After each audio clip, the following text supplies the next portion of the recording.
আসসালামু আলাইকুম প্রিয় দর্শক। অন্য মঞ্চের আলোচনায় আজ আমাদের সঙ্গে রয়েছেন। নমস্কার, আমি তরুণ ঘোষ। একবার একটা লাইভ অনুষ্ঠানে আমায় জিজ্ঞেস করা হয়েছিল যে আপনার মতে কত বাংলাদেশি ভারতবর্ষে ঢুকে আছে, বিশেষ করে পশ্চিম বাংলায়। তো তখন আমি আমার আন্দাজ অনুযায়ী একটা বলেছিলাম যে আন্দাজ 2 কোটি হবে। সেটি শুনে সঞ্চালিকা যিনি ছিলেন তিনি আঁতকে ওঠেন। কি বলছেন, 2 কোটি? আমি যে হ্যাঁ, নিয়ার অ্যাবাউট +- 2 কোটি হবে। একটু হেসেছিলেন। এবার আমাদের যে এসআইআর, আমরা জানেন এসআইআর হচ্ছে স্পেশাল ইন্টেন্সিভ রিভিউ, ভোটার তালিকা নিবিড় সংশোধন যেটা হচ্ছে, সেটা প্রায় কমপ্লিট হয়ে গেছে। 28 তারিখ সেই ভোটার তালিকা প্রকাশ হবে।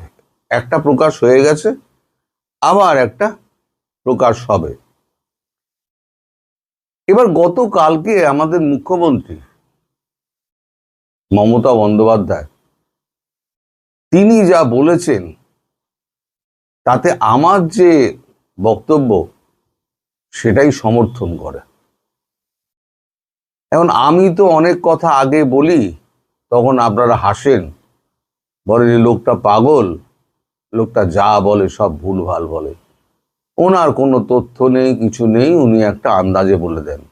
আন্দাজে আমি কিছু বলি না, কোনো তথ্যের ভিত্তিতেই বলি, কিন্তু সেটা প্রাতিষ্ঠানিকভাবে আপনাদের সামনে হাজির না করা পর্যন্ত আপনারা বিশ্বাস করতে চান না। এবার এই কাগজটা আমাদের আনন্দবাজারে আজকে যেটা বেরিয়েছে, আপনি দেখুন এখানে 1,20,00,000 বাদের সংখ্যা মমতার। ভালো করে দেখুন, 1,20,00,000 বাদের সংখ্যা। আমি খবরটা পড়ি, আপনারা শুনুন। বিশেষ নিবিড় সংশোধন এসআইআর প্রক্রিয়ার পরে যে ভোটার তালিকা প্রকাশ করা হবে তা নিয়ে গভীর উৎকণ্ঠা প্রকাশ করলেন মুখ্যমন্ত্রী মমতা বন্দ্যোপাধ্যায়। তার আশঙ্কা, রাজ্যে 1,20,00,000 ভোটারের নাম বাদ যাবে। মুখ্যমন্ত্রী তথা রাজ্যের শাসক দল তৃণমূল কংগ্রেসের প্রধানের কথায় লুকিয়ে লুকিয়ে এইসব নাম বাদ দেওয়া হয়েছে। গণতন্ত্র ধ্বংস না হয় তা দেখব। মুখ্যমন্ত্রী আশঙ্কাকে ভুয়ো ভোট হারানোর ভয় বলে কটাক্ষ করে আসছে বিজেপি। সেই সঙ্গে সঙ্গেই তাদের বক্তব্য, এসআইআর নিয়ে সুপ্রিম কোর্টে গিয়েছিলেন মুখ্যমন্ত্রী, তারপরে সর্বোচ্চ আদালতের নির্দেশে বিচার বিভাগ এই প্রক্রিয়ার সঙ্গে যুক্ত হয়েছে। এখন যে ভোটার তালিকা বেরোবে তার দায়িত্ব মুখ্যমন্ত্রীর। তারপরে সোজা চলে এসছে 5-এর পাতায়। 5-এর পাতায় দেখুন, তার কন্টিনিউ করা হয়েছে এই বক্তব্যকে। 1,20,00,000 ভোটার হারানোর ভয়।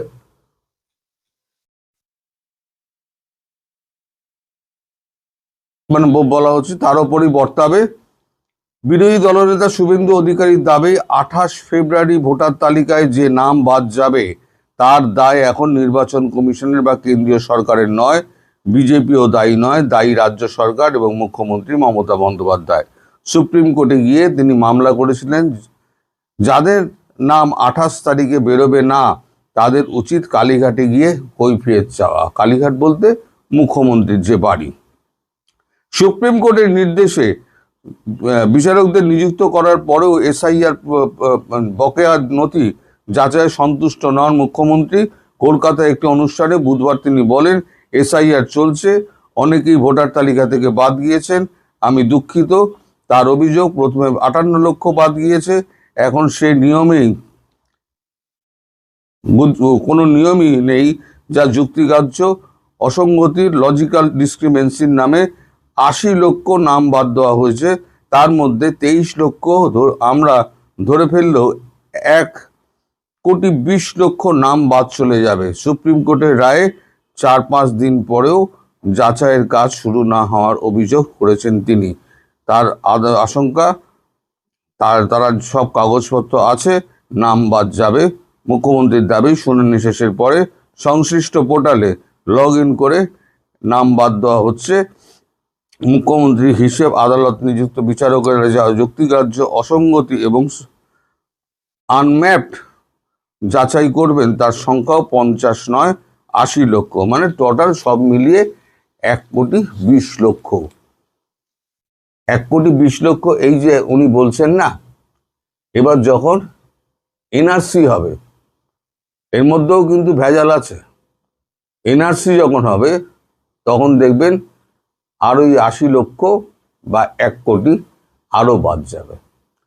এবার আপনারা বলুন যে দীর্ঘদিন ধরে এই যে আমাদের বর্ডার দিয়ে কোটি কোটি বাংলাদেশি আমাদের ভারতবর্ষে ঢুকে আমাদের এখানে জালি Aadhaar card, ration card, voter card এই সমস্ত তৈরি করে নিয়েছেন। আর তৈরি করলে কি হবে, এসআইআর যেটা হচ্ছে সেখানে আপনার পূর্বপুরুষের নাম দিতে হবে। মানে ওইখানে যে কলাম রয়েছে 2002 সালে যে ভোটার তালিকা ছিল, সেই ভোটার তালিকায় যাদের বাবা মার নাম রয়েছে বা পূর্বপুরুষের নাম রয়েছে তারাই কিন্তু প্রকৃত ভোটার।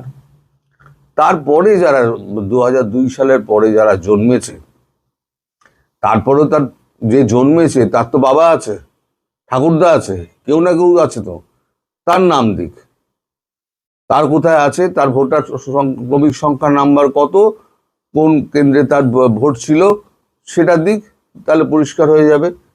এই করতে করতে এখন দেখা গেছে যে এই যে 1,20,00,000 তার মধ্যে বেশ কিছু মারা গেছে, বেশ কিছু সন্ধান পাওয়া যায়নি, আর বেশ কিছু তাদের পূর্বপুরুষের নাম ঠিকানা পর্যন্ত বলতে পারেননি। এই যে পূর্বপুরুষের নাম ঠিকানা বলতে পারেননি বা দেখাতে পারেননি, তার সপক্ষে কোনো নথিও দেখাতে পারেনি, একজন বাংলাদেশি সে এসে তার বাপ চোদ্দ পুরুষের নামের নথি দেখাবে কি করে? 2002 সালে আসুক আর 2005 সালে আসুক, তাকে নথি দেখাতে হবে।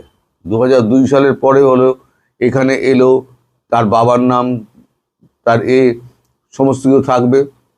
যদি এখানে সন্তানাদি হয়, তার বাবা তার মানে নাগরিক, তিনি নিশ্চয়ই ভোট দিয়েছিলেন। তাহলে 2002, ঠিক আছে, 2002 এর আগে আরো 5 বছর পিছিয়ে দাও, সেখানে 97 সাল, সেখানে কি ভোটার তালিকায় রয়েছে? তাও নেই। আচ্ছা, 2002 এর পর 2007, সেটাও যদি পেশ করা হতো, সেখানে ভোটার তালিকায় নাম রয়েছে, তাহলেও হতো।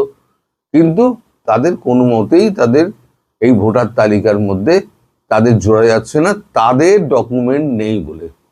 সেটাকেই মুখ্যমন্ত্রী বলছেন যে এটা বিজেপি চক্রান্ত করে 1,20,00,000 ভোটার বাদ যাচ্ছে, যারা বকলমে বাংলাদেশি বলে চিহ্নিত। এইবার এই বাংলাদেশি যারা আছেন, এটা এখন শেষ নয়, এরপরে এনআরসিটা হবে। ভোটটা হয়ে যাক, ভোটটা হয়ে গেলে এনআরসিটা হবে। এনআরসিটা হলে পরে আরও দেখবেন এইবারে ধরা পড়বে। এবার যারা যারা ভোটার হিসেবে নাম নেই যাদেরকে, তাদেরকে কিভাবে দেশে ফেরত পাঠানো হবে সেটা এখন কেন্দ্রীয় সরকার বিবেচনা করবে। এখন এই যে 1,20,00,000 ভোটার যেটা বেরিয়ে গেলেন, এখন গতবারের যে আমাদের বিধানসভা ভোট হয়েছিল, সেই ভোটে বিজেপির সঙ্গে তৃণমূলের প্রাপ্ত ভোটে শতাংশের হিসেব যদি আপনি করেন, তাহলে 3-4% কম বেশি আছে। আর এই যে 1,20,00,000 এরা কিন্তু সব হচ্ছে মুসলিম সম্প্রদায়ের, কেউ কিন্তু হিন্দু সম্প্রদায়ের নয়, সব হচ্ছে মুসলিম সম্প্রদায়ের। আর মুসলিম সম্প্রদায় কোর ভোট হচ্ছে গিয়ে মমতা বন্দ্যোপাধ্যায়। তাহলে এই যে ওই 3-4% যে গ্যাপ ছিল, মানে 38 আর 42-এর মধ্যে যে 3-4% গ্যাপ ছিল, সেখান থেকে যদি 1,20,00,000 যদি বাদ চলে যায়, তাহলে পার্সেন্টেজটা কোথায় নেমে আসবে? পার্সেন্টেজ নেমে আসবে 32, 33 কি 34-এ। তাহলে বাকি যে পার্সেন্টেজটা কোর ভোটার, যেটা হিন্দু ভোটার, সেটা হয়ে যাবে 38 থেকে 39। কারণ এর মধ্যে কিছু নামযোগ হয়েছে,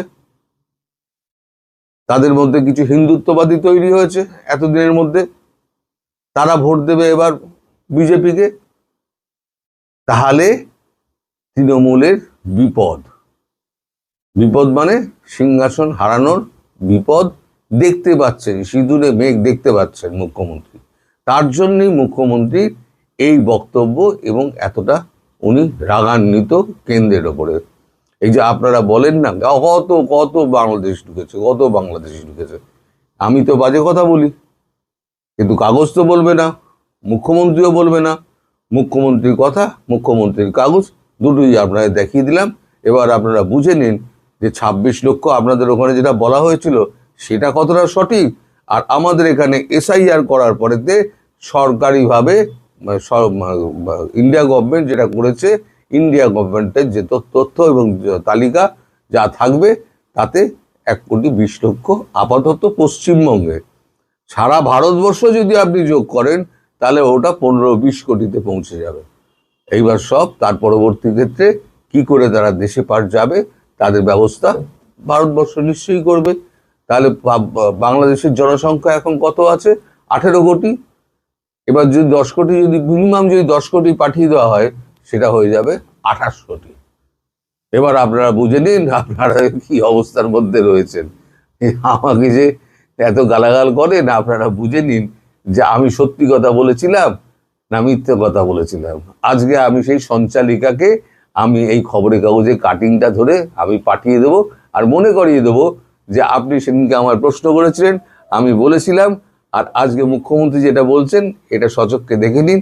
তাহলে আপনার এই স্মিত হাসি না, অবজ্ঞার ওই হাসিটার উত্তর আপনার এই কাগজের মধ্যে লুকিয়ে রয়েছে। থাম্বেল এবং ব্যানার দেখে বলছেন যে 7-17-26 নেতাদের শক্তি প্রদর্শনের দিন বা হেরাম দেখানোর দিন। যদি একদম খাস আমাদের ভাষায় বলি তাহলে হলো যে নেতাদেরকে বলা হয়েছে যে হেরাম দেখানোর দিন। আর এই কন্টেন্টটা হচ্ছে যে আপনার গতকাল যে কন্টেন্টটা পেয়েছিলেন, যে নেত্রী নেতাদের সাথে যে সমস্ত কথা বলেছিলেন আপনার ভিডিও কনফারেন্সের মাধ্যমে, আমি আপনাদের বলেছিলাম যে ওয়ার্কিং কমিটির যে মিটিং, সেই মিটিংয়ে যে কথা বলেছিলেন সেই কথার দ্বিতীয় পর্ব এটা। আমি জানি না পুরো মিটিংয়ের বিভিন্ন বিষয় নিয়ে আমার মনে হয় 10টা কন্টেন্ট বানালো শেষ হবে না, তবে কিছু কিছু চুম্বক অংশ আপনাদের জন্যই বলছি। নেত্রী বলেছেন যে মার্চ মাসের 7, 17 এবং 26 পূর্ণ মাত্রায় পালন করতে হবে। 7 তারিখ কি? 7 তারিখ সেই রেসকোর্স ময়দানের ভাষণ, বঙ্গবন্ধুর 7ই মার্চের ভাষণের দিন। 17ই মার্চ বঙ্গবন্ধুর জন্মদিন। 26শে মার্চ বাংলাদেশের স্বাধীনতা। ঠিক আছে না? তো এই 3টা দিন, মানে যেদিন আপনার বাংলাদেশকে স্বাধীন ঘোষণা করা হয়েছিল কবে? 26 তারিখ। প্রকারান্তরে এখন অনেকে বলে যে জিয়া রহমান স্বাধীনতা ঘোষণা করেছে, সেটা ছিল 27 তারিখ, কিন্তু সারা পৃথিবী মানে আমরাও মানে 26 তারিখ। তো 3 দিনে শক্তি প্রদর্শন করতে বলেছেন। নেত্রী বলেছেন যে রাস্তাঘাট থেকে শুরু করে মানে লোকালয়ে একদম ছোট রাস্তা থেকে বড় রাস্তা সব জায়গায় ব্যাপক জনসমাগম ঘটাতে বলেছেন। প্রয়োজন 26 তারিখে বঙ্গবন্ধুর বাড়ি 32 নম্বরেও যেতে বলেছেন। প্রধানমন্ত্রীর কার্যালয় থেকে শুরু করে সব জায়গায় লোক সমাগম ঘটাতে বলেছেন। কাদেরকে বলেছেন ভাই? আপনারা আর আমারে বলেন, নেতাদেরকে বলেছেন। সুতরাং আপনার খুব একটা টেনশন হয়েন না। নেতাদেরকে বলেছেন যে জনসমাগম ঘটাতে। এখন নেতারা জনসমাগম কিভাবে ঘটাবেন যদি আপনি আর আমি না মানি? আবার আপনি আর আমি যখন মানবো, মেনে যখন এই জনসমাগমে ঘটাবো, সেখান থেকে আপনারা যদি অ্যারেস্ট হন বা ধোলাই খান, কয়জনকে কয়জন নেতা দেখবে সেটা হচ্ছে যে $1 মিলিয়ন কোয়েশ্চেন। এখন আপনার কি মনে হয়? আমাকে যদি ব্যক্তিগতভাবে জিজ্ঞেস করেন যে আমার কি মনে হয়, আমি বলবো যে ভাই এটা করা উচিত। কিন্তু আবার যদি বলেন যে ভাই আমাদের দায় দায়িত্ব কে নিবে, তখন আমি বলবো যে ভাই এটা তো আপনাদের চিন্তা করার দরকার। কারণ এতদিন আমার যেসব ভাইয়েরা ভাই লীগ করে করে গেছেন, গত 17 বছর ধরে যারা ভাই লীগ করে গেছেন, তারা নামবেন কিনা, বা আমাদের যেসব নেতারা এখন বিভিন্ন কর্মীদেরকে বলবেন যে তোমরা নামো, নেতারা আসবেন কিনা রাস্তায়? নেতারা আসবেন? যদি নেতারা না আসে তাহলে কর্মী বাহিনী নামবে কোথায়? নাকি সেই প্রতিবারের মতন আপনার বিভিন্ন অঞ্চলে 2-4-5 জন করে একটা ঝটিকা মিছিল করে বলবেন যে আমরা সফল করে ফেলেছি, ফুটেজ, ফেসবুক ফুটেজ দেবেন? কোনটা করবেন? নেত্রীর নির্দেশনা কিন্তু নেত্রী দিয়েছে। এতদিন আমাদের নেতারা আমাদেরকে বলতো নেত্রী কিছু বলে নাই, আমরা বলতে পারতেছি না, নেত্রী নেই। তো নেতৃত্ব এবার নির্দেশনা দিয়েছেন নেতাজিরা। আপনাদের বলেছেন 7 তারিখ, 17 তারিখ এবং 26 তারিখ বিএনপি সরকারের উপরে এই 3টা দিবস যদি পালন করা যায়, বিএনপি সরকারের উপরে প্রেশার পড়বে। জেলখানায় যদি থাকে, কারাগারেও যদি কেউ থাকে, তারাও এগুলো পালন করতে পারে। বা আপনার ধরেন একেবারে ওই কেউ না পারলেও তাও পারে। তাহলে আওয়ামী লীগ কেন পারবে না? আওয়ামী লীগের রাজনৈতিক কর্মকাণ্ড নিষিদ্ধ, কিন্তু 26শে মার্চ তো জাতীয় দিবস, 21শে ফেব্রুয়ারি, 26শে মার্চ, 16ই ডিসেম্বর, এগুলো তো সব জাতীয় দিবস, এগুলো সবার কথা বলার অধিকার আছে। এরপরও কেন আওয়ামী লীগ পারবে না? আওয়ামী লীগ কেন পারবে না? সেটা হচ্ছে যে $1,000,000 কোশ্চেন সরকারের কাছে, জাতির কাছে, বা পৃথিবীর যারা জানে সকলের কাছে। কিন্তু কথা হচ্ছে যে নেত্রী যে বলেছেন যে নেতাদেরকে নির্দেশ দিয়েছেন যে আপনারা কর্মী সমর্থকদের নিয়ে এটাকে সফল করতে হবে। আর নেত্রীর এই নির্দেশ কয়জন নেতা সফল করবেন? কারণ নেত্রী যখন বলেছেন গতকালকে যে সকলকে দেশে ফিরে যাওয়ার জন্য, তখন কি হয়েছে জানেন? তখন সেখানের মধ্যে 40%-এর উপরে নেতারা বলেছেন যে না, এখনো সময় আসেনি, পরিস্থিতি ঠান্ডা হলে, ভালো হইলে তারপর আমরা যেতে পারি। আর 60% নেতা বলেছেন হ্যাঁ, আমরা প্রয়োজনে, আমরা যারা বাইরে আছে, আমাদের পরিবার যে যেখানে আছে সেখানে থাকো, কিন্তু আমরা যাব, আমরা জেল জুলুম হুলিয়া মাথায় নিয়ে হলে যাবো। এই ধরনের 60% নেতা ছিলেন। আর 40% নেতা ছিলেন যারা এই বিষয়ে খুব একটা আগ্রহ দেখাননি। এবং সেই সমস্ত নেতাদের এখন অনেকেই বলছেন যে আমাদের বিরুদ্ধে আইসিটির মামলা আছে, অমুক আছে, তমুক আছে, যার কারণে আমরা ফেস দেখাইতে পারছি না, আমাদের ব্যবসা বাণিজ্য চলতেছে, ওগুলা ধ্বংস হয়ে যাবে, এই সেই। আর আপনারা যারা ভাইয়েরা যারা রাস্তাঘাটে মিছিল করতে স্লোগান দিচ্ছেন, তারা কিন্তু কিছুই না। কারণ আপনাদের ব্যবসা বাণিজ্যও নাই, কিছুই নেই, আপনার নেতাও না, আপনাদের ফাঁসি হইলেও কি? কারণ হচ্ছে আপনাদের রক্তের উপর দাঁড়াইয়া নেতারা নেতাগিরি করবেন, এটা হচ্ছে সবচেয়ে বড় কথা। কারণ কে জানে একটা গান গাইছিল, আমি ভুলে গেছি ওই ভদ্রলোকের নাম, সম্ভবত বরিশাল বা খুলনার, খুব ভালো একটা ইয়ে ছিল, এটা আমাদের সময়কার গান, না, ওই 90 দশকের গান, যে এমন হায় একবার দুইবার নেতা হইতে চাই, হুনসি নাকি নেতারা সব এয়ার কন্ডিশন খায়। হ্যাঁ, হরতাল মিছিল চালাইয়া যাও, রিক্সা গাড়ি ভাঙ্গিয়া ফেলাও, বুঝছেন, মরলে মরবো যুবকরা সব, আর মরলে টোকায়, এমন হায় একবার দুইবার নেতা হইতে চায়। সুতরাং এখন আমাদের নেতাদের কাছে আপনারা আমরা সকলে টোকাই। অনেক ভাই আমার বলেন যে ভাই আপনি তো বলেন, এই বলেন সেই বলেন, আপনি দেশে আসবেন কবে? তাদের বলি যে ভাই আমি দেশে আসতাম কেন? গত 16 বছর আমি আপনাদের থেকে এক পয়সাও খাইনি তো, আমি দেশে আসার দরকার কি? আমি নেতাও হব না। আমি যে এখনো আপনাদের পক্ষে বলি বা কথা বলি, এটা আপনাদের জন্য যথেষ্ট। এর চেয়ে বেশি আশা আমার কাছে কেন করেন? আমি তো কোনো নেতা না বা মন্ত্রী না, বা অদূর ভবিষ্যতে আমি এই নেতা হইতে পারিব কিনা তাও জানি না। কারণ হচ্ছে আপনাদের এই নেতাদের যেই অবস্থা, তাতে কেউ নেতা হইতে পারে না। যতজনে যত যুদ্ধ করে ফেলান গা, নেতা আপনারা হইতে পারেন নয়, ভাইগিরির পর্যন্তই থাকবেন। ওই ভাইয়ের দানে হয়তো যায় কোনো ওয়ার্ড কমিটি বা নগর কমিটির কোনো একটা পদ পাইবেন, কিন্তু আপনার 2 পয়সার দাম থাকবে না। কারণ আপনার নেতারাই সব খেয়া ফেলাবে। আর আপনি সারা জীবনে নেতার ঠ্যাং চাটবেন, আর নেতার ওই যে মিডল স্টেম চারটা চারটা ওই বউয়ের আন্ডার প্যান্ট পেন্টি ধুয়েই কাটাইবেন। সেটার সিদ্ধান্ত এখন আপনাগো। এখন নেতারা হয়তো আপনাদের ফোন দিবে, ভাই একটু নামো, নেতৃত্ব নির্দেশ দিছে, একটু শক্তি না দেখাইলে তো আমার নেতাগিরি চলে যায়। এইভাবে যারা এখন ফোন দিয়ে আপনাদের উৎসাহিত করবে, তাদেরকে আগে বলেন যে আপনারা ফেরত আসেন, আমরা পালন করে দিব, 7, 17, 26 সব পালন করব। কিন্তু নেতা থাকতে হবে রাস্তায়। নেতা রাস্তায় না থাকেন, নেতা জেলে থাকেন, কোনো সমস্যা নাই। এই যে বিভিন্ন কমিটির সভাপতি, সেক্রেটারি থেকে শুরু করে পুরো কমিটি গায়েব কেন ভাই? দরকার হয় আপনারা 20 জন জেলে থাকেন, 20 জন বাইরে থাকেন, এই 20 জনের নির্দেশ দিন, তারপরেও মনে শান্তি তারও যে 20 জন জেলে আছে, হচ্ছে না। আর যারা বাইরে থাকবেন তারাও চেহারা দেখাবেন না। এই কথাগুলো এই জন্যই বললাম যে নেত্রীর নির্দেশ 7, 17, 26, কিন্তু সেইটা নিয়ে এখন আমাদের নেতাদের মধ্যে আজকে সারাদিন ব্যাপক আলোচনা এটা নিয়ে।